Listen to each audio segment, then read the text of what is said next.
Welcome to the Backyard Professor live show, Sunday night, 6 p.m. Mountain Time in the U.S. of A. How are we all doing? It is good to see so many friends and neighbors and family and whoever you all are. Hey, let me first say welcome to all the new people here. We have had quite a week this week. I have had over many new subscribers. And if you are new to this channel, welcome. I do Sunday night lives every night, 6 o'clock, every Sunday night, 6 o'clock. And I like to share more scholarly materials on my live. I will have some guests once I learn the ropes of how to contact all these fantastic UFO guys. I'm basically somewhat new to this field, so it's a lot of fun, but it looks like we're in for a fun night. Hello, everybody, from wherever you are showing up from. Looks like there's a few of you. Thank you. I'm going to do a part 2 on Diane Pasulka. There were a lot of requests for that, and she is without question one of the more important voices in the UAP UFO community and getting things organized. She is a professor of religious studies at the University of North Carolina, Wilmington. I didn't say that last week. I apologize to her for excluding her curricula vitae. She's written American Cosmic, Heaven Can Wait. Her research spans Catholic history to modern day reports of UAPs and UFOs. She is an amazing author. She is a great host on websites. I've watched several of her interviews, which are always interesting. She is really kind of a down-to-earth lady. I like her a lot. I enjoyed her writing style. She's not overly stuffy with the scholarly lingo like I would try to be to impress somebody. Kind of like I am here. I'm always sober, straight, and scholarly here. I use only the intellectual lingo. Yeah, whatever. Okay. Hey, thank you, Firefly. Good to talk to you. Hello, Frank Einstein and Simona Sada. And I saw Tim Rathbone around here. Ginger Sky. You know what? I have seen some of the comments on my last video there that I put up. When was it now? Yesterday. There was apparently some kind of an entity at, what was it, 11 minutes, 43 seconds or something? I didn't even see that. I'll have to look at that and see what I think. Probably some bug. Hey, Debbie Donovan, good to see you. Carolina, good to see you. The Inveritas. So, let's get started because Pasulka. Now, it was this whole religious theme that got me interested in how would my Mormon friends respond if we had full disclosure to the fact that there are alien people here on Earth, alien lives, non-human. And that got me into this subject here a little over a month ago. And I've talked to some of my Christian friends, and there are not a lot of Jewish folk where I live, but if I get a hold of 1 or 2 or 10 or 20, I will talk to them online as well. I'm going to kind of start asking them, what's your opinion of how would that affect your own personal religiosity and beliefs, etc.? Because whether we like it or not, and it's okay if you're atheist, I don't care. I'm not going to judge anybody by whatever religion you are or whatever no religion you are. It doesn't matter to me. This is a religious subject, ultimately. And that's what Pasulka has mentioned in both of her books, American Cosmic and Encounters. She has said it's actually, amazingly enough, in some respects, it has become a religion. But the very experience ends up with a religious connotation to it. it becomes a religious experience. And we understand that there have been some bad experiences with some abductees. That's true.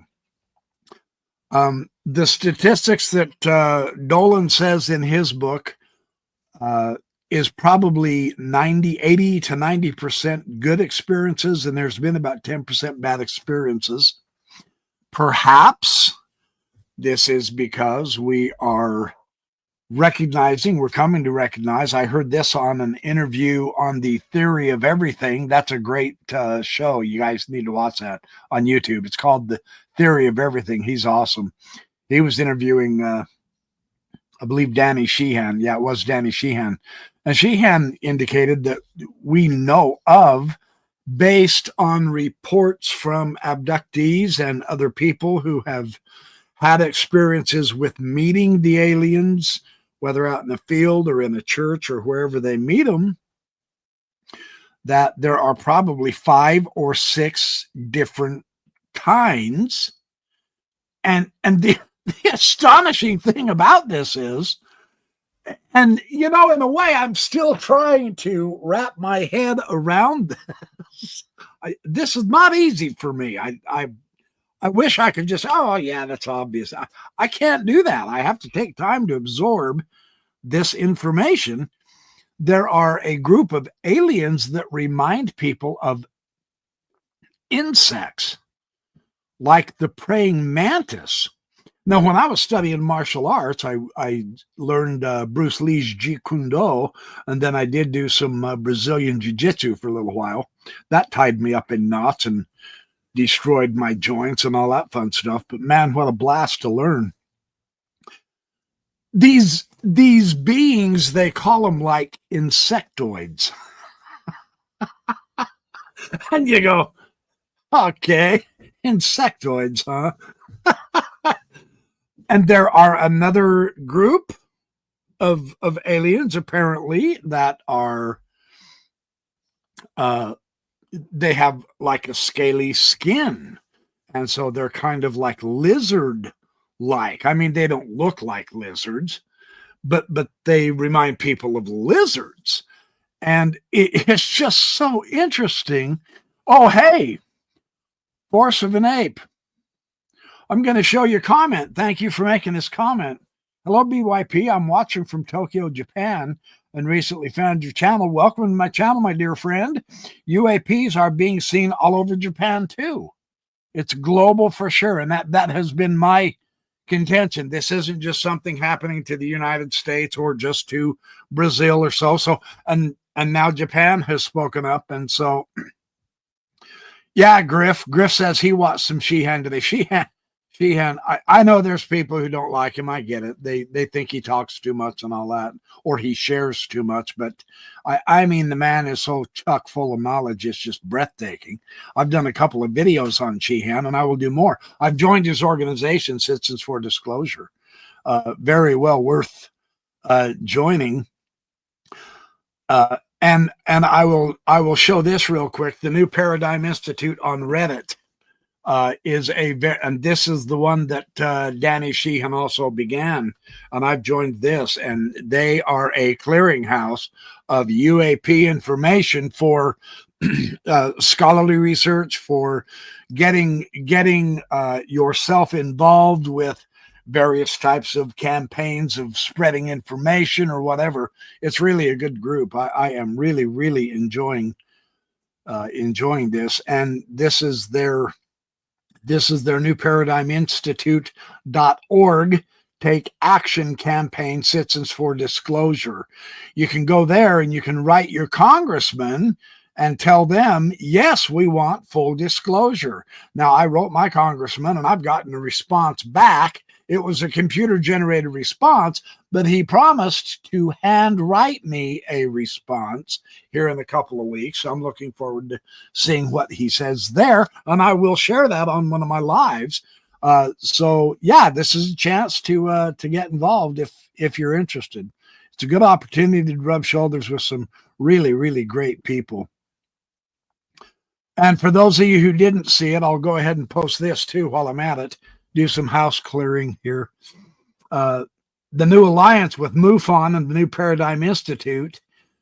They got together, and there were several people from both MUFON, and Danny Sheehan spoke first from the New Paradigm Institute. This happened just after the hearings on November 13th, just a few weeks back. And this is the address on YouTube that you can go to watch that. That was really cool. I did a video on Danny Sheehan's presentation to help guide people into this. But so there are a lot of things happening that are fun. It's very interesting. It's cool to get involved. It's great to be able to, that congressman letter, it's all pre-written. You don't have to do a thing except put your name on it and sign it and send it off. So it's easy as falling off a log. It didn't take me 45 seconds to do that. So if you want to get involved, that's one way to do it. Anyway, yeah. So this is interesting what Pasulka says. Now, I've got some clips that I want to share of Diane Pasulka tonight. Let's hear this first one. Her insights are really good. I really like how she approaches this entire topic. Let's hear her first couple of ideas here. Well, what does that say? I just recently given a talk, and I made this case. I said, that's where the data leads us. I mean, if we're rational, we're going to say, yeah, you can't replicate that, but that's where the data says that those things actually work. Like those kinds of, I spoke to Carrie Mullis here. I don't know if you can hear that. Can you hear that? No. Oh, okay. Never mind then. All right. Carrie Mullis. He is a Nobel Prize winning chemist, right? So he discovered the polymerase chain reaction. All right. Now, I suggest to your listeners that they go check out his webpage, Carrie Mullis, where he talks about, he died 2 years ago, but he basically talks about creativity. And his means of being creative was exactly like Tyler's means of being creative, and very similar to the space program, the people in the space program. And he's a genius. Okay. And so what I'm saying is this: I'm not a scientist, but I'm saying to scientists, the data looks weird, right? It looks weird, but I think it looks like, these people are doing things that are not rational. But to a person in my field, these things are actually patterns. And why would you ignore those patterns if they're giving these amazing results? If you're actually, if the results are something that you would, you want, why discount then the body practices that they're engaged in? That's my point. And so I think that it's actually rational. There's rationality to the woo. Let's put it that way. So this is really interesting, because what she's talking about is the data from UFO experiencers and various different types of people. I will leave a link to this interview in the description here below this video. Being live like this, it's going to automatically record the video, but I will leave a link to this. But so many scientists have approached this subject so unscientifically, simply because of the government campaign to make it look as stupid as possible and to mock everyone. Doesn't matter who, whether you're an experiencer or not, whether you believe in them or not, whether you've seen something or not, they always mock it, and to make people turn against this idea, which, of course, the public, being so stupidly dumbed down, just falls for every gaffe that the government throws out to them. And we, the people, have been fooled and deceived and have accepted the mockery and turned around and included mocking it now, so that they, the government, can work in secret and keep the information away from you and me. So we're playing right into the hands of the government by becoming mockers of all of this. And ask for absolute fundamental proof. You don't get absolute fundamental proof with hardly anything in the world, right? Now, we're not saying just believe it because someone says it either. This is what my channel is doing, is I want to Let's look at the evidence, use our proper discrimination, turn our brains on, and recognize that there are hoaxers. There are people, for whatever reason, want to make this much more difficult to understand, making fake videos, making fake photographs, making up stories, mocking it, etc. What I'm doing in my channel is I want to examine the evidence, but I'm not going to just accept anything because, wow, that looks cool in a video, right? You know, you see something shoot out from the sun and you go, whoa, a UFO came out of the sun. Realistically, it's a sun flare. I mean, 99.999% of those are sun flares. And so, you know, I'm trying to keep a level head on all of this. That would be the way I approach this. On the other hand, there really are genuine anomalies, and I am just in the process of finishing Richard Dolan's book. I highly recommend it. I've got the second expanded edition. He upgraded it all the way up to 2023. Very well written, good book, superb overview.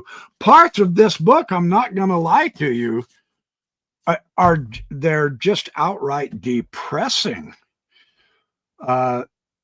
I did not realize the kind of battle we're in against people who should be on our side and wanting to examine this with good science, and the ugly brutality of the politics and the politicians and the scientists being bought. They're not even doing proper science. They're just sweeping everything off the table if it doesn't agree with everything we already believe. Well, that's not science. Science doesn't just pre-choose, oh, this is that subject. Nope, don't want to look at it, throw it out. That's not science. Science says let's explore it all and test it with probabilities, no matter how weird the data gets. And that is what Pasulka is talking about. It shows very good results. Why are you not using the data? Oh, well, it's about UFOs and they're phony.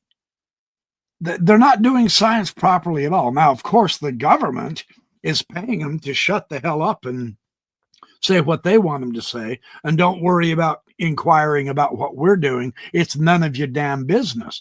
But the fact is, it is our business. This is government of the people, by the people, for the people. In the United States of America, that's the wrong answer. And we need to wake up, stand up, and start writing our congressmen and saying, time out. It is to our business. And you dang right, we have a right to know.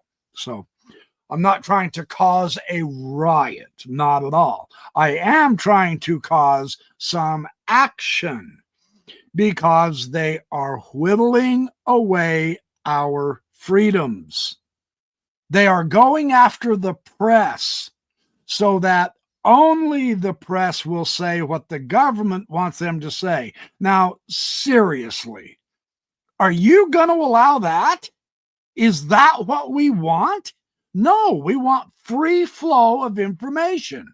Are you going to want to watch the BYP live shows and my videos if you knew the government was giving me a preordained script that I just had to sit here and read and tell you was the truth? Are you flipping kidding me, man?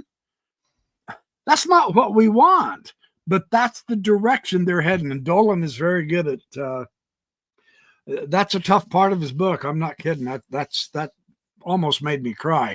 On the other hand, so many good parts in the book. Overall, this book is absolutely sensational. I will be reviewing it. I will finish it tonight after the show tonight. I'm on his last chapter, which is his updated chapter. So Pasulka is right. We have the data. Why would you ignore the data? That literally is nonsensical. And yet they do, because it has to do with UAPs. How idiotic. That's just so absurd. In no other field will scientists and government officials do that except this one. It's crazy. So anyway, let me go to the next part, and I apologize, I have to find this by hand. It's going to be recorded. And I know there's people who say, hey, you need to clip all this stuff out when you're doing the search. But quite frankly, it pre-records it. So this is automatically built in. I apologize. Here we go. Now, this is quite interesting, too, because what we have here is her take on how will religion be able to handle the truth. You can't handle the truth. She thinks otherwise. Let's hear a listen. We're another kind of subset of God's creation. Okay, so that's another thing, is that a lot of people think, like atheists or people that I talk to, like, you know, people in Congress or something like that, they're like, if people find out that UFOs are real or something, it's going to really, the religions are going to crash, they're going to implode, and people are going to not believe in their religions. Well, that's not true at all, because people already who are religious have categories for anomalous phenomena and anomalous beings and non-human intelligence. So they already have these categories in place that, say, atheists don't have, or some atheists just don't have. And so I think that people who are religious are going to be actually very, in fact, I think they already are. They're completely okay with the idea that there are perhaps ETs or non-human entities, non-human intelligent entities, because they already believe it, Now, I got to admit, that surprised me. That was a very interesting approach to it. And I hope that's the case, because from my take on this whole UAP thing, it's so interesting that the experience is interpreted as a religious experience, but it's going to mess up our doctrine and all. And I want to supplement this tonight with a discussion with a page or two from Dolan's book, where he also talks about this subject. And I think this has kind of helped me see more clearly, see maybe perhaps a broader view of this than I had before. Our attitudes towards spirituality. So this is on page 451, 452 in his second revised enlarged book on UFOs in the 21st century mind. Our attitudes towards spirituality and science likewise will be affected. So when I researched AD after disclosure with Bryce Zabel, one of our conclusions regarding religion was that, at least in the near term, religions might fare reasonably well. Although many pundits, mostly religious skeptics, typically predict the collapse of organized religion in the event of disclosure, Bryce and I disagreed. And this is so interesting, in my opinion, because I kind of had that in the back of my mind. I thought, yeah, the religions are going to be really in trouble with this. Just the idea that Jesus may be an alien is going to freak people out, right? I mean, if that becomes the case. So anyway, first of all, there are a wide range of religions on this planet. All right, good point. Many of the Eastern religions, Buddhism, Hinduism, are well adapted to deal with an extraterrestrial or an interdimensional reality. Interesting how they're covering all their bases here. Mormonism, which teaches a plurality of worlds, is also well positioned. That's the tradition I've come out of. Interesting. But even the three desert sky god religions, Judaism, Christianity, and Islam, are unlikely to collapse in the event of disclosure, at least not right away. So in Islam, for instance, he says, belief in extraterrestrial life is not against its creed. Allah is said to have created many worlds. Nor is it a problem to believe in interdimensional spirits, since Islam has a number of references to the jinn, what non-Muslims have often called the genies. And these might be the little 3-foot aliens that experiencers say they see. That's kind of interesting. The little people, the little fairies and, the gnomes of the fairy tales, maybe that's not just made up hokum. Maybe that's an actual description of people in earlier centuries having UFO experiences. That kind of opens up a whole new way of looking at this. It's not so whacked out and it's not so ridiculously false mythology as it is telling the truth through children's stories, which arrogant adults who think they know it all happily dismiss and mock anybody who believes in it, right? Kind of interesting. And Judaism doesn't have a lot to say about this unless, of course, you go into the Kabbalistic area. And I have, and I do, and that's kind of interesting. Cosmology, though, is not a major aspect of contemporary Judaic belief, and that's too bad because the cosmology in the Kabbalah is really deep. No joke. It is quite fascinating. If there's enough interest, I'll be happy to do videos on the Jewish Kabbalah. Oh boy, there's some fantastic stuff in there. And then they say Christianity is a bit different, perhaps, and there are obvious identifiable rifts within Christianity. The Roman Catholic Church, on the one hand, and this is the tradition that Pasulka is in, right? Oh, and last time I called her an atheist. I need to re-up that too. I misstated that. She's not an atheist. Well, she's a Catholic, but she began as an atheist of UFOs. So I didn't quite describe her accurately in that first video. So I'm kind of clarifying the error here, correcting myself again. I find I have to do that quite often, and it's all good just so it gets done. So yeah, the Roman Catholic on the one hand has for the past few decades gone out of its way to promote the idea of extraterrestrial life.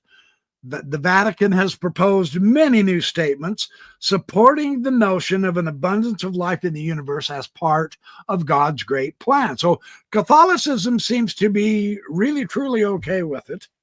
On the other hand, many evangelical Christians will interpret any alleged extraterrestrial presence as demonic, and they use the New Testament to support that claim. So there's not a unified interpretation of it, nor do we expect there to be.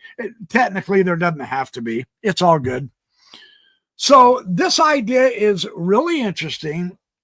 I'm still of the technology that is being described with their craft, their physical material craft. The technology is extremely interesting.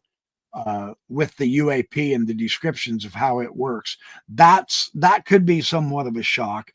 And then actually the shock, and I have not experienced this, but I can imagine it. I think just the shock of them communicating to you mind to mind.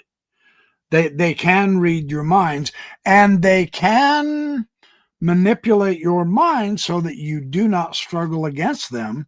They can freeze you up, etc. So that can be kind of spooky to some folks, and I admit that would spook me too. I get that. That's not real comfortable. So, and I will say there are several Christians who watch my channel and watch my videos and all, and I have had several of them in the comments say there is some type of idea here with if you are being, quote, attacked by an alien. I don't know if that's the proper lingo. I know there's been some harrowing experiences. I'm not trying to downplay them. I'm sincerely not, because I just don't know. I have not been an experiencer. But the idea that you can invoke Jesus's name to stop the demons, Dolan does reference one event with a Christian woman who she said while she was on the alien ship after being abducted and examined that they were telling her, stay calm, be happy, all is well. We're not here to hurt you. We're here to help you. And by the way, we also do recognize Jesus Christ like you do. And so this theme is out there. Let me just throw that out there so that I have that on record, that I have acknowledged that idea. It's kind of an interesting idea, you know. So how ethical is it that they are using us to make hybrids between aliens and humans? See, that gets sticky quick. And Dolan does talk about that. That's one of the more disturbing parts of this whole thing, is the ethics. Because, you know, I mean, they're not like us. Duh. But no, I mean, seriously, they don't have the empathy. It appears, based on the descriptions we've got, they don't have the empathy of we humans. And they just do what they want to do, and it doesn't matter if it invades your privacy or not. And we don't know if that's all aliens either. Like I said earlier, Sheehan and others have noted, I believe Avi Loeb also has talked about this, I'll have to double check that there are different types, different species, as it were, of aliens. Lizards, insectoids, grays. There's the Nordics, the tall whites, etc. And maybe it's the grays who are trying to do all the hybridization unethically against our wills. And some of the others are vastly more friendly. And I'm thinking of Chris Bledsoe with the lady who appeared to him, and with these orbs that he can call out, and that they are here as a benevolent force. But they don't fit any kind of a description of the grays, who are apparently the ones involved with this examination and taking sperm from men and eggs from women, etc. So I don't know all of the in and outs of this. Like I say, again, the stories are just weird.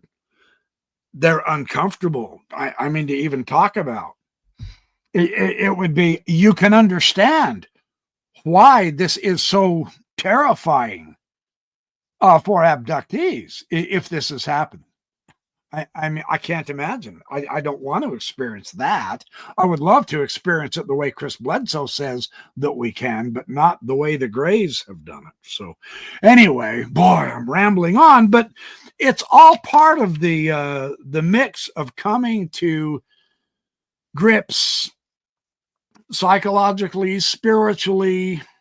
We're going to look. Full disclosure may not give us the closure that we're imagining it would.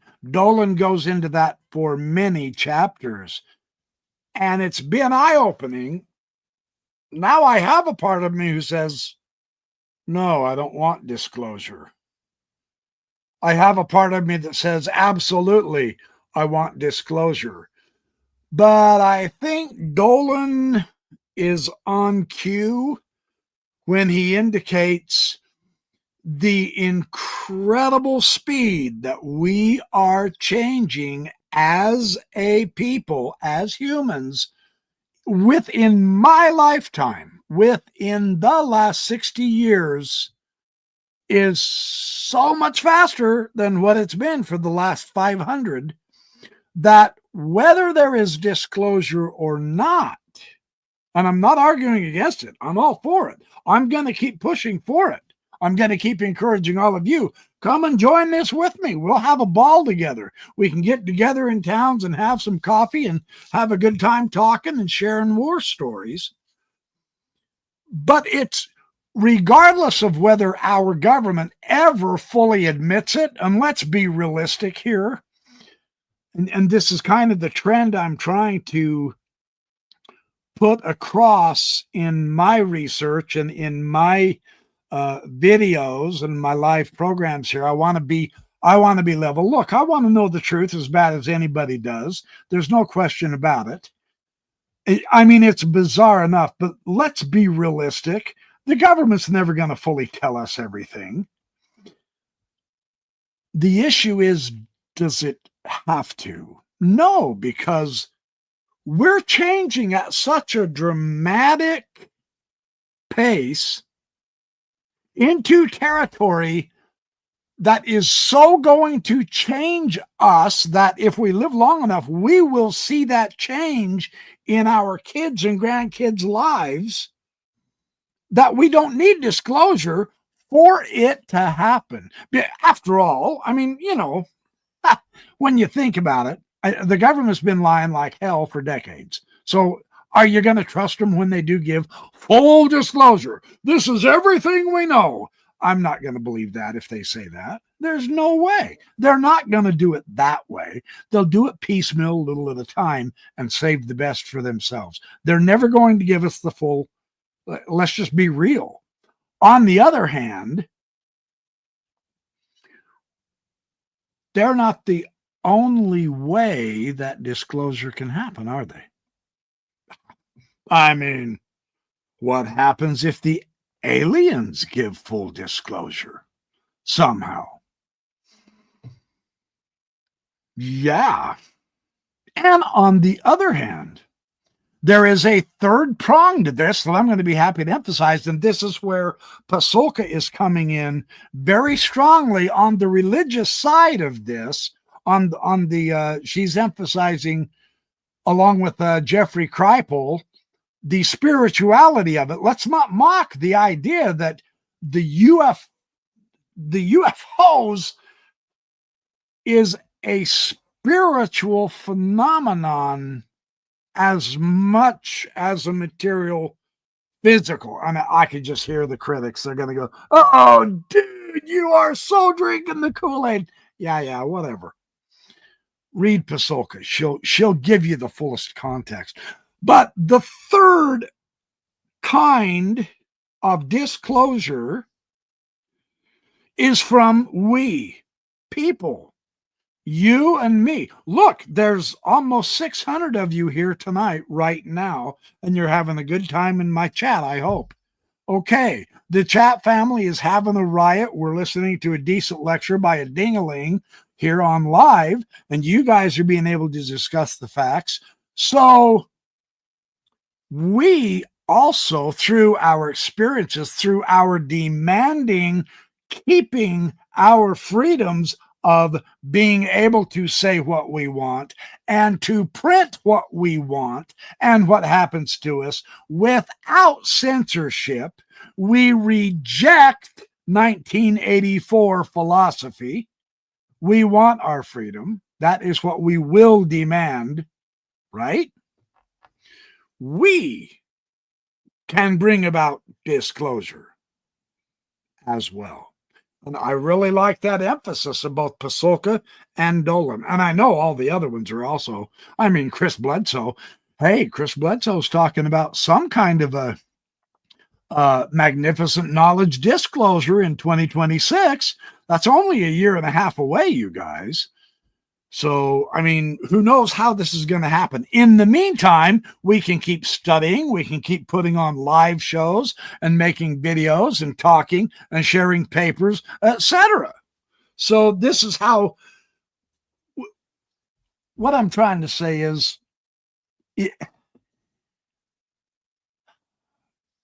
for years, I have just felt powerless. I mean, you know, the government's going to govern. There's nothing you can do about it. You know, crap, they have all the power, etc. That is not true. I'm here to now state somewhere along the line, I got energized. Okay, call it enlightenment. I don't know what to call it. It doesn't matter what you call it. But something woke up in me, and I can do something. And I'm really serious. Every one of you can do something too about this. about keeping our freedoms, right? Part of it is reading from wonderful people who are also doing something. Diane Pasulka, for instance. So anyway, I don't mean to lecture you, but this is part of the process, the give and the take, the argy-bargy, the fighting against the utterly overdone, myopic, bigoted secrecy that the powers that be for now keep doing. On the other hand, we can do our own research, and the UAP is not just having experiences with just those in power. In fact, the NASA officials, when they took Chris Bledsoe to the NASA launch pad, they told him, they said, we've known all about the UAP for some time. We know the aliens. We know about them. They don't want anything to do with us. They want you, pointing to Chris. So it's not those who are keeping the secrets and trying to secretly make wars and bankrupt nations, etc., who the aliens are contacting and interested in. They're interested in you and I. They're interested in the Chris Bledsoes, the normal Joe on the street. They're interested in the Richard Dolans and the Betty and Barney Hills, etc., right? So, I mean, we don't have to just succumb because the government says succumb, and this is how it's going to happen. Well, maybe that's what you think, but there's a better way. We demand our freedoms in our Constitution, and we will take you all the way to court. Hopefully, the court won't be packed and destroyed in the next decade so that we still have a separation of power. That's another point that we've got to worry about and consider. So the data is important, and it's going to be weird. Mind talking is weird. Let's just get that out on the table. Telekinesis, no. Classic science says, heck no. That's not even real. But these beings, now we have thousands of reports, thousands of people who say an image was put in my mind, or I heard words. They were communicating with me. They don't have mouths. If they did have mouths, their mouths they weren't talking by moving their mouths like I'm doing tonight. So, yeah, telekinesis may not be valid to earthbound, classic, dogmatic, materialistic science that we have as our basis now for understanding truth, but that's got nothing to do with its reality. It exists, and these things are using it. So that's why it's a valid point of study for us, right? This is where Pasulka comes into play. She's saying, look, the data may be weird, but that doesn't give you the right to throw it off the table and say it's fake. That's not science. Science says keep it on the table. See, that's Gary Nolan's expression of the Soul Foundation. Pasulka is also a member of Gary Nolan's Soul Foundation. Check those guys out. They are superb. He's putting together a huge group of very, very powerful, influential scientists and people who have been involved in the government, and they're moving this forward. Let's, as people who are not as important, forget about labeling ourselves as not very important, and let's get on with it with the Soul Foundation. Support them, read their materials, contribute to them, volunteer to help them out any way we can. Absolutely. I'm all for that. So let's get on to the next part of Diane. She has another really cool idea here. I got to go to 113.53. 113. Oh, did I go there already? Oh, heck, I'm there. No, not quite. Oh, no, I just did that one. Let's go to 114.50. Oh, I'm there. Okay, 114.50. Here we go. Let's listen to her for the next couple of minutes. This is important. In terms of the Vatican, or in terms of some of the other religious people that you've encountered that you have, encountered that have that are devoted, do they see aliens to be a modern interpretation of some ancient of what we placed into religious stories, or do they see the aliens are now the interpretation of what was there before? So hopefully you understand what I'm saying. Are the aliens primary and the angels secondary, like the false interpretation, or is it the angels are being interpreted from our materialistic culture as aliens or demons? Yeah, I think that's a good way to put it.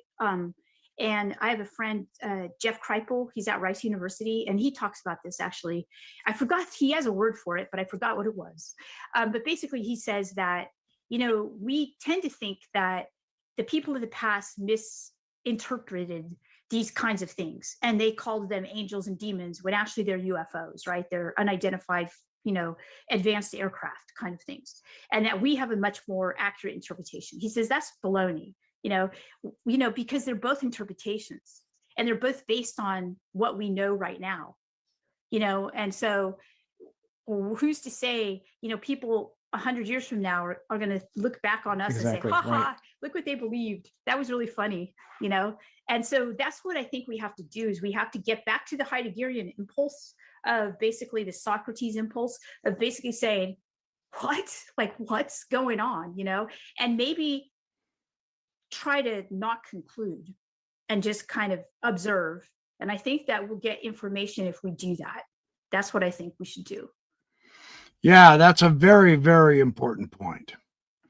And I do like that point a lot.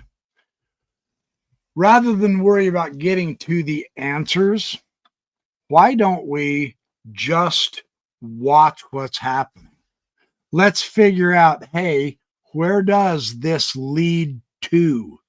What new idea might this enhance or bring forward? And don't worry about how are we going to label this? What is the conclusion? The conclusions are not half as important as just watching and observing in order to see patterns. That's where it's at. That's what we're looking for. And this is how a good science functions and operates. And that is very important to understand. Let's go on to the next part of this.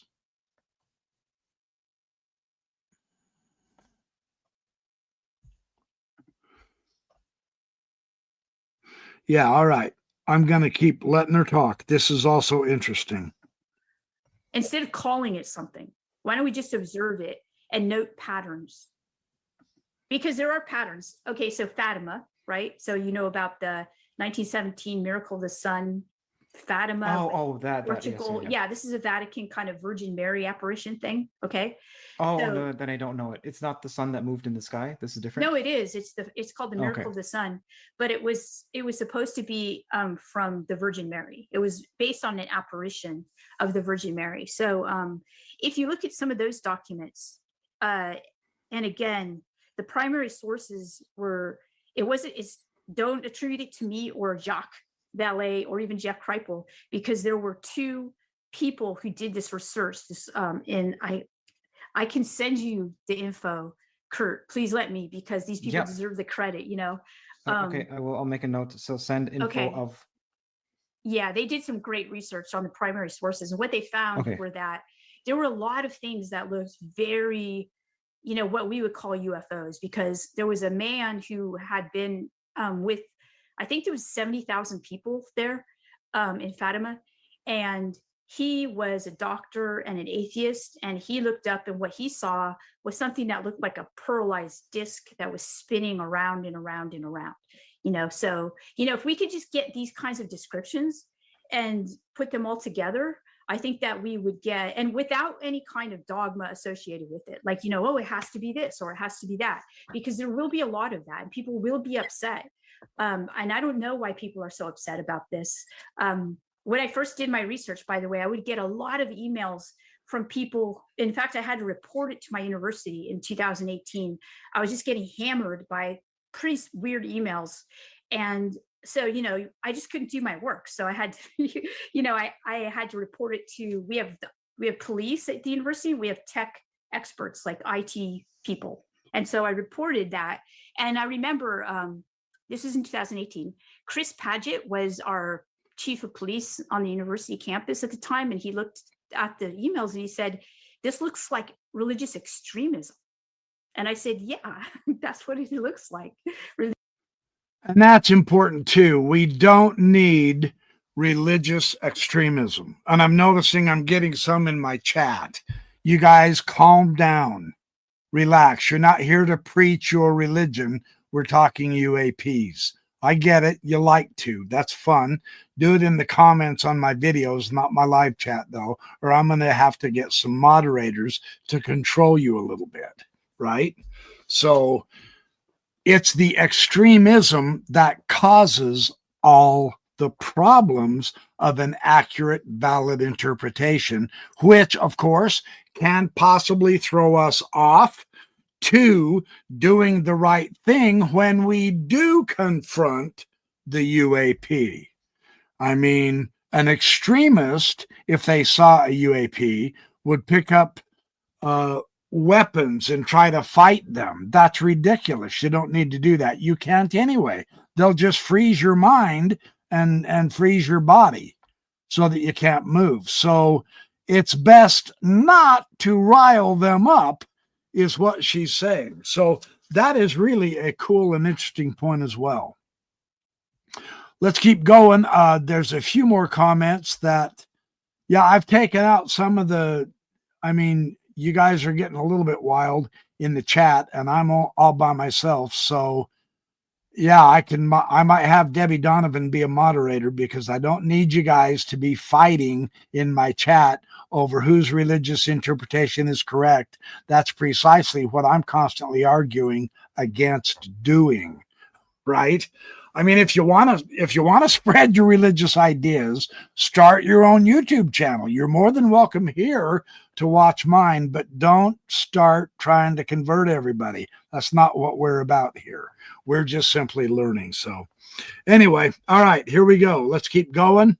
She has another very interesting idea here that I thought was well worth listening to. 136:30. Close enough. All right. This is kind of fun to listen to too. Oh, I put it back to 02. 136:30. Anyway, let's just listen. We should credit them for the spread of belief about UFOs, because a lot of people look at hoax UFOs. You know, let's put it this way. I've received so many videos of unidentified flying objects. Okay. And some of them look pretty legit, because now I have a lot of friends who I can say, "What is this?" You know, and they'll say, "Okay, it's not a drone. It's not a plane. It's not, okay, it's unidentified." And then I have hoaxed ones where, you know, you can generally see the outlines and it looks, you know, okay. So I showed that to a person who's very well known in the UFO community, a household name, who's written a book, bestseller, New York Times bestseller. And I showed this person both videos, or I showed the person one video and I said, "Look, check this out." And the person, that did not to that person look like a UFO, because they had been so enculturated as to what a UFO is supposed to look like, even though it most likely doesn't look like that, right? But that was really a UFO in the sense that it was fully an unidentified flying object, whereas the other one was completely hoaxed, and they thought that that one was legitimate video. So I don't think we have the tools to be able to adjudicate what's UFO and what's not. So I think that when we see things, especially in their video, you know, and that kind of thing, like Jacques Vallée had always said, believe nothing, you know, and use your discernment. Okay. So I think that in today's world of, you know, deep fakes and things like that, it's pretty impossible, I think, to figure that stuff out. So I think that the best default action is just to not believe. That is very interesting.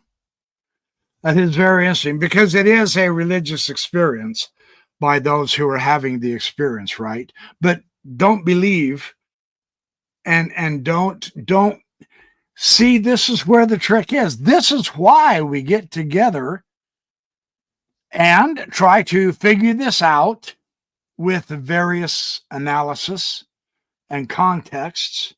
And here's what I understand, whether you understand, oh, you see it that way, I see it this way, etc. Not in order to come to conclusions, but first off, not everything we see is going to be UAP. Hey, that's poetic. That would make a good t-shirt, wouldn't it? Not everything we see is a UAP. So we have to discern and double check that stuff, right? That's really important to do. So I thought that was interesting, just straight shooting as far as I'm concerned. And then her other comment here that I thought was exquisitely well done, 155.30. Let me get to that real quick. I'll start right here. This is kind of nice too. People have, this is what the belief structure is that, you know, in order to create belief in purgatory, there was a priest in the 1800s in France who decided what he needed to do was collect as much evidence for purgatory as he could. So he went around all of Europe and he gathered this, and now it's in a museum called the Purgatory Museum in Rome. And you could actually go online and check it out. Okay. And what this museum is, I mean, a lot of it doesn't look like good evidence to me. Let's put it that way. I'm not convinced, but it's what people believe to be evidence of burning souls in purgatory, like a hand on a Bible, and you see the kind of the burnt print, handprint on the Bible, and things like that. So I don't think that, I mean, you know, so when we look at, so let's use this as an example of doing religious studies. So you take that and you say, okay, the impetus to try to prove something that we cannot see. I've even said this before in a lecture. It looks a lot like what's going on with the UFO community right now. So the UFO community in the United States is trying to prove that UFOs exist by taking this debris that, strangely enough, I was partially responsible for, you know, getting, and at least for some of it. And now they're doing analysis on it. When I say they, I'm talking about scientists affiliated with these programs. And they're saying, yes, we have this. Well, I would be really careful with readily believing that, because first, you really want to really believe it. I think a lot of people really want to believe it, and I don't know why, but there's that. It's very similar to what was going on in the 1800s with trying to prove purgatory was real, right? I don't think it's going to age well. That's interesting. So it's not about trying to prove something is real within a religious context. My suspicion is because, as she said in this particular book, The American Cosmic, actually, she said the religiosity of this occurs because it is interpreted into the event. In fact, I think I've got it marked. Yeah, page 13 in her American Cosmic.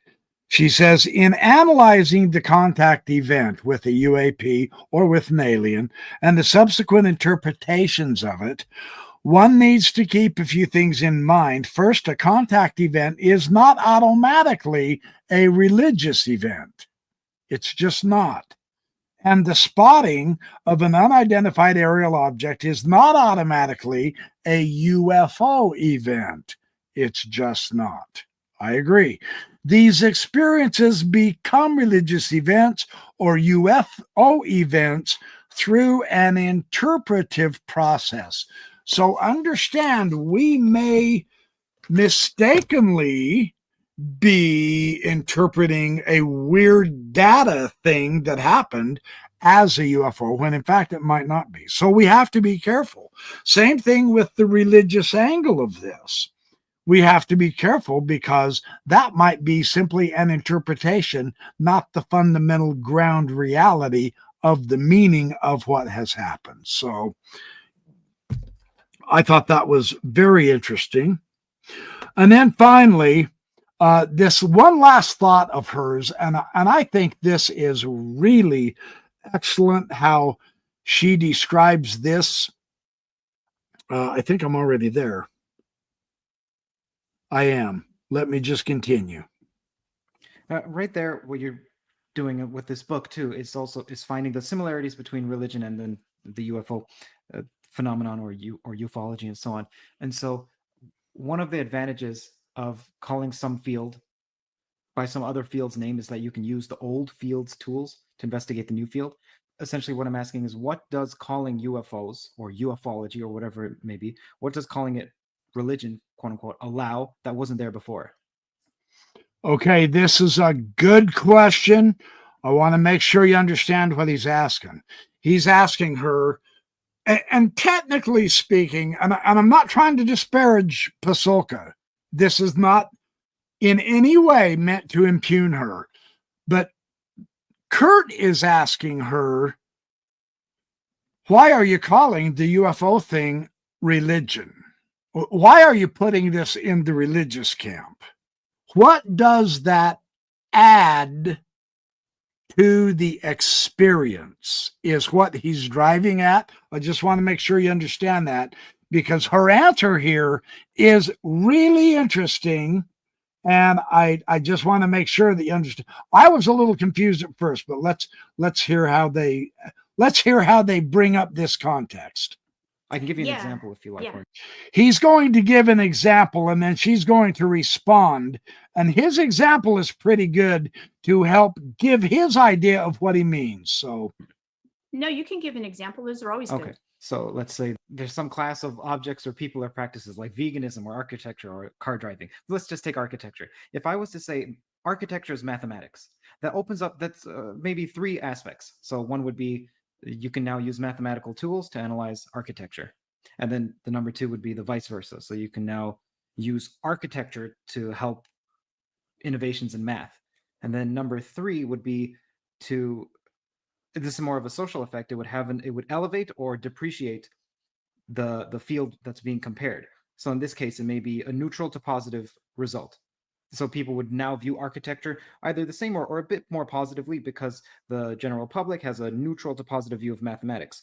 However, if I was to make a comparison to say architecture is like garbage, well, then that would depreciate people's view of architecture.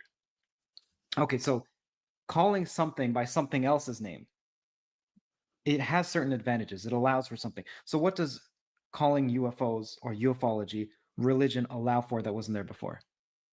Okay, that's a great question. And I don't think I'm making that move, actually. What I'm doing, and I do this by calling the book American Cosmic Religion, Technology, and UFOs, right? And I hold those three things together they simultaneously engage each other. Okay, so I think I'm doing two things.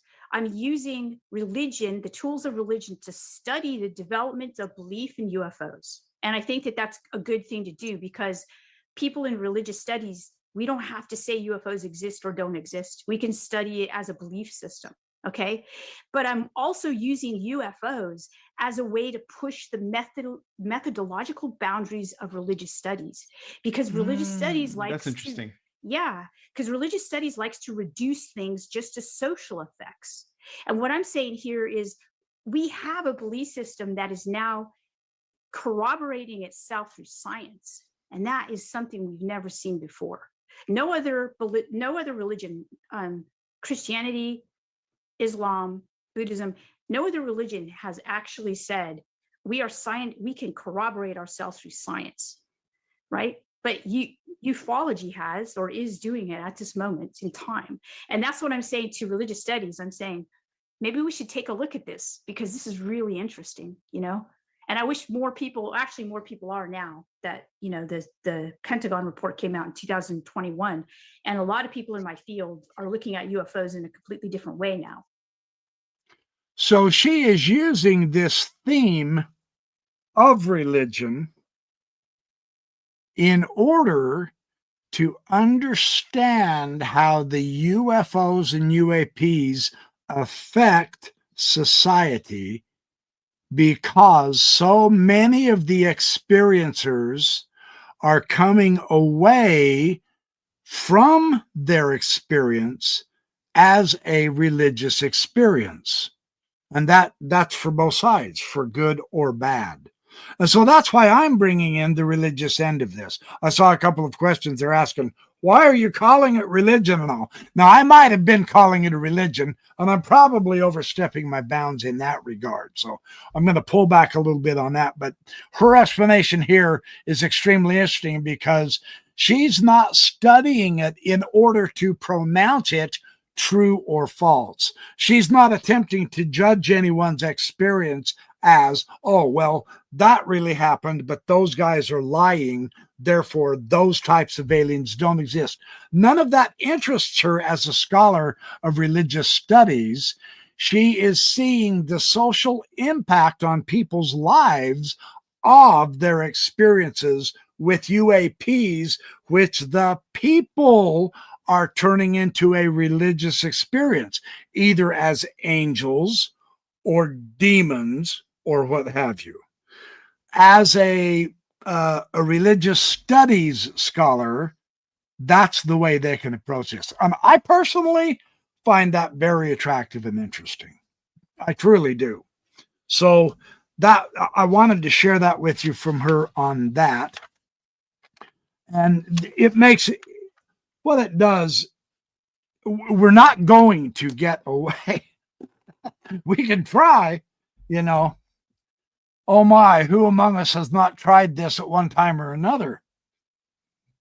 You get so wrapped up in the religious that it just dominates your thinking. And yet there's more to it.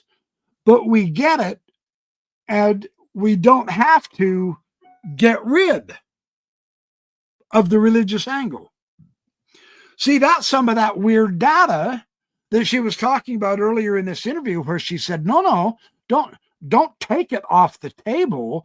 The weird data helps you understand why so many people are seeing this as a religious experience. So if you get rid of the weird data, you're not going to understand their reaction, nor are you going to understand potentially how they live for the rest of their lives. So we need all of the data with no preconceived notion, if you can at all help it. And then with the full material, let's see what patterns develop. That is her approach to this. So that I think that was a very, very interesting approach.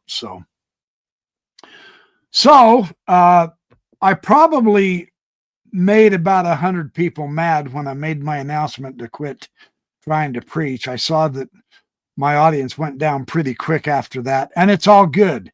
But yeah, we want to have fun in our chat, and I'm gonna get some moderators. I'll get a hold of a couple of people I know. Debbie Donovan is a good moderator, and I saw her volunteer. I will get some moderators in here, because I mean, it's fun to have all the points of views and stuff. I get that, and I'm not against that at all. But we don't want people to get preaching. That's my job as the guy giving the live show. No, I'm not preaching either. I hope not. If I am, yell at me. Criminy, I yell at myself. No, we want to learn about the and religion is part of it. And some of us are too gun shy of religion, and we need to kind of mellow out too. You know, look, if there's anyone who is a critic of religion, man, you're looking at him. But on the other hand, I understand people, myself, I'm trying to figure out, all right, now that I'm no longer involved with organized religion, how do I develop my spirituality? Well, it's spirituality. Isn't that like a religious mindset, right? So what are you trying to go religious on us for, BYP? There's a fulfilling aspect of it.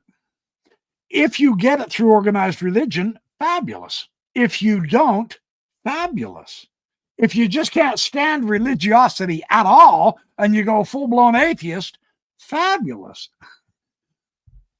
What we want is a comfort in our own lives so that we don't get stressed. Because I've got bad news for y'all. And I hate doing this, but I'm not kidding. The future is not going to be a bed of roses for any of us. we're in for some tough times. And when I finish Dolan's book, I will share some of those. And part of it, part of it's going to involve the governmental stupidity that we have to live under. Part of it is the bureaucracy of education. Part of it is the economy, part of it's politics, etc. But there's some hard times coming up. And if we can cope with it by absorbing ourselves in science, then do so. Psychologically, we are just, we're in for some changes. That's just how this works. So if it's religion that's going to help you get through it, then by all means, chase it down, grab it and hold it. If it's going to be psychology, then by all means, grab it down, hold it, live it, try to deal with it. My main piece of advice, and I'm saying this out loud so that I can hear it, so that I can practice it as well. I'm not just talking to you, I'm talking to myself too. I'm discovering, and I'm probably late to the party, which is par for the course for me, but I'm discovering that when you have a difficulty in life, and don't we all, and I mean it, I'm not trying to mock anybody, I promise. So your mother dies and you're just not ready. Well, that can be a complete wipeout experience. That can affect you for years. Or let's say you missed your flight for Christmas and you're going to miss Christmas with your family in Florida and you're flying out from Oregon.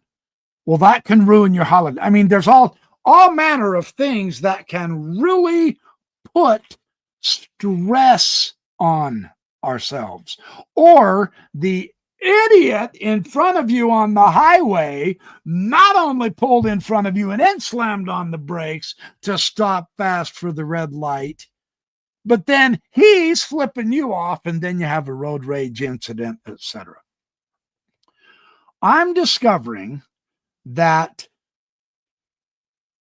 the less we can judge others. Now, here's the catch, including the less we can judge ourselves.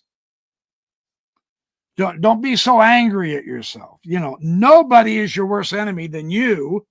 And I'm living proof of that. Man, I've beat myself up through the years on not having read certain books or not doing very good on a YouTube video or whatever cause. If we can be less judgmental, there's the principle here. And Pasulka talks about this.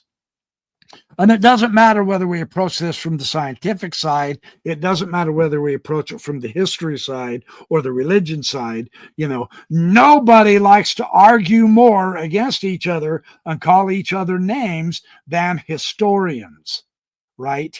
No, my interpretation of Napoleon is the right one because I have this, and this piece of evidence, and they all mesh, and you're an idiot for doing your interpretation, etc. Historians fight like cats and dogs. Well, I'm discovering that so do ufologists. We who study the UFOs, man, we fight as bad as the historians against each other. Some of us want to have our interpretation. No, backyard professor, they are not from outer space, from the distances of interstellar space.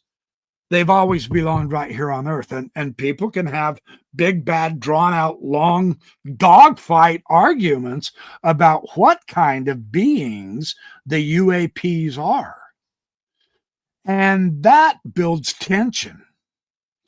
And we're going to have enough, whether our governments disclose the full ramification knowledge that they have of these things or not, we as a society are going to have enough pressures. We're going to have enough difficulties and arguments Why is it so important to us? I'm not here making my videos screaming, adamantly demanding everyone believes my point of view that the UAP, the aliens, are from interstellar space hundreds of light years away or millions of light years away. You don't hear me doing that on my videos. It's not critical to me to try to persuade and convince and convert you to my point of view. Otherwise, you're a bunch of blithering idiots and you're dorks and you don't know anything. And oh, you must be a Republican. You know, you start calling names, you start hating, etc. None of that is necessary. And that doesn't help, right? I'm actually, through my researching, studying at UAP, I'm actually somewhat finding stronger evidence that the UAPs are from here than from interstellar space. Now, I still haven't given up my favorite pet theory yet, but I'm open to the point to where I'm saying, gosh, those couple of ideas I hadn't thought of before, and that actually makes better sense. So that's something to keep in mind. Do you see where I'm taking this? We don't need to be divided over interpretations in order to be right, to convince everybody our conclusions are the right conclusions in order to get along. Man, if you're living in that type of an approach, you're always going to have stress and difficulty in life. We're going to have more stress and difficulty as time goes on than we can almost handle if Richard Dolan's right in his book. And that's what's spooking me right now. His book's fantastic, but it kind of sobered me up a little bit, kind of sombered me. His grasp of the whole context, not only of world history, but of society and some of the pressures involved on society, the economy. I mean, it's tough getting groceries for a lot of people. That adds stress, man. That's not fun. It's not funny, right? That's a real issue. You know, I have to walk a mile and a half to the grocery store because I can't afford gas. It's too expensive for my car. And then I have to walk back and I'm paying $100 and all I'm bringing home is 2 bags of groceries. That kind of stuff adds so much stress and strain. We'll get more of it with disclosure. That's why I've said in so many of my videos, psychologically, if we start right now and give up the idea that I have to be right. I mean, I'm putting all my effort into these shows and I'm studying all these books. And therefore, what I say is right. And the rest of you have to believe me. No, when you take that approach, you're going to lose. Wrong. Hold on. Time out. Wait. Quit worrying about convincing. In other words, just like Pasulka said, quit worrying about coming up with the right answer as such. It's not going to hurt you if somebody has a different point of view. It's all good. But there's no reason to go to war over it and make enemies, etc., when we're all trying to figure it out anyway. And I'm going to lay my cards on the table. I am not at all going to be surprised if absolutely every one of our human theories right now on the UAPs, who they are, where they come from, etc., I'm not going to be surprised at all if none of us got it totally correct. That's how extensive, that's how little we know about this thing, and that's how big it is as a subject for the very fabric of our humanity. There's no guarantee any of us know anything that's right. So there's no point in fighting over an interpretation. That's what I'm saying. Because when this stuff starts coming out, I mean, just let's imagine, and I'm going to say it out loud again, and I've got 440 witnesses right here, right now, to verify. Backyard Professor said this.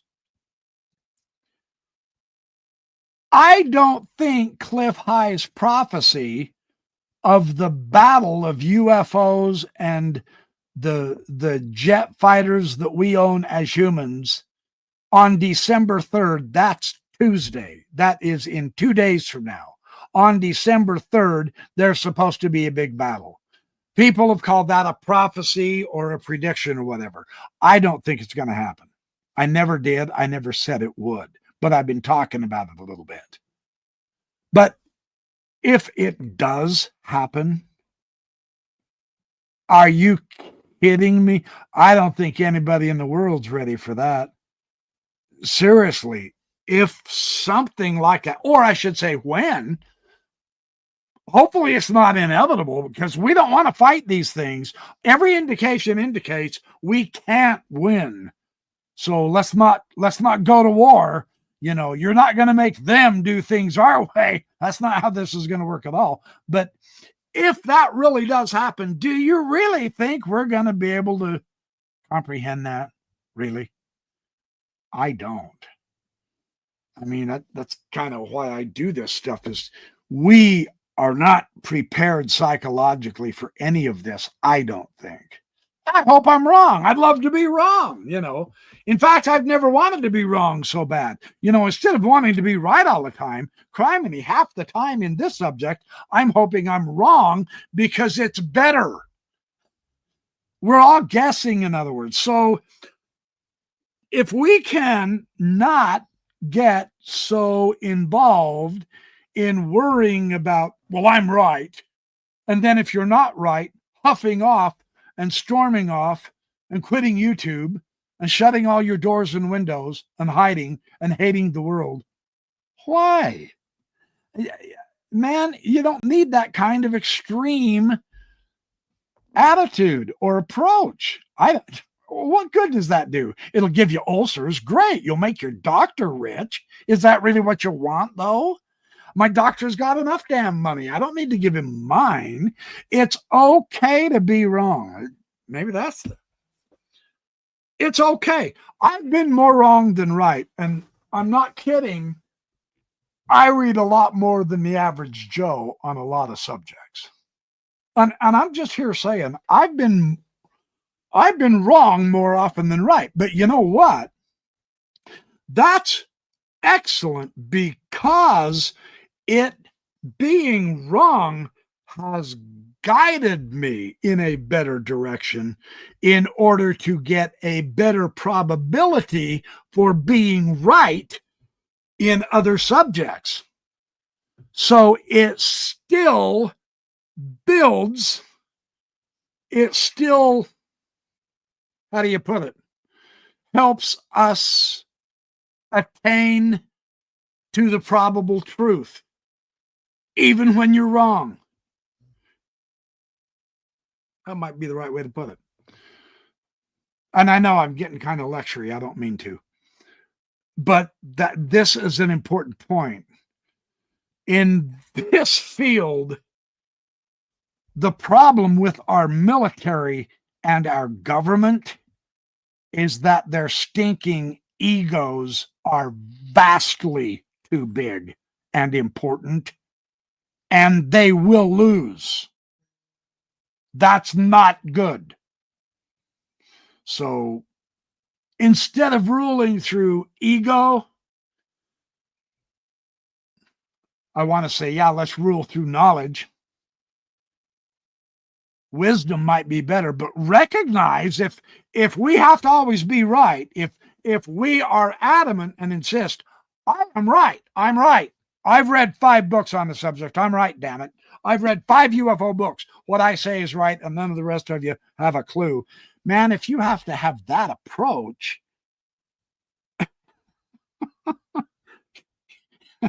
you're going to get your ego trumped on a lot more by yourself, not from me or someone else who has different understanding. And I guess I'm taking this approach tonight because of what I've been reading in Pasulka and Dolan and Lou Elizondo's book and Chris Bledsoe. These guys, every single book is giving me a perspective, is giving me a slice of truth and reality that I really didn't realize that I didn't have. I'm astonished at how much there is to learn and know and how much I don't know. So I have no right, really, none of us do, to demand everyone else believe us, or else I'm going to hold my breath, kick my feet, and turn blue. Go ahead. Kick your feet, hold your breath, and turn blue. It's all good. I'm not going to stop you, but I'm not going to believe you if that's how you have to act. See what I mean? And I'm not trying to come across as judgmental either. I have been reading comments to my videos, and it's just mind-boggling how judgmental everybody can be. And they won't even watch my damn video first. They're condemning me. Of what? Oh, you idiot, you moron, you've been sucked in. You're a loser, you're a dork. You're so wrong, you're not even wrong. And they didn't even watch the video. They're commenting in absolute ignorance. This is amazing to me. We have become a very judgmental society. That's not going to help us in the future, man. What we need to do is quit worrying about being right and worry more about becoming educated. That's where we need to focus, would be my hope. That would be my option. That's what I'm going to try to do. I'll put it that way.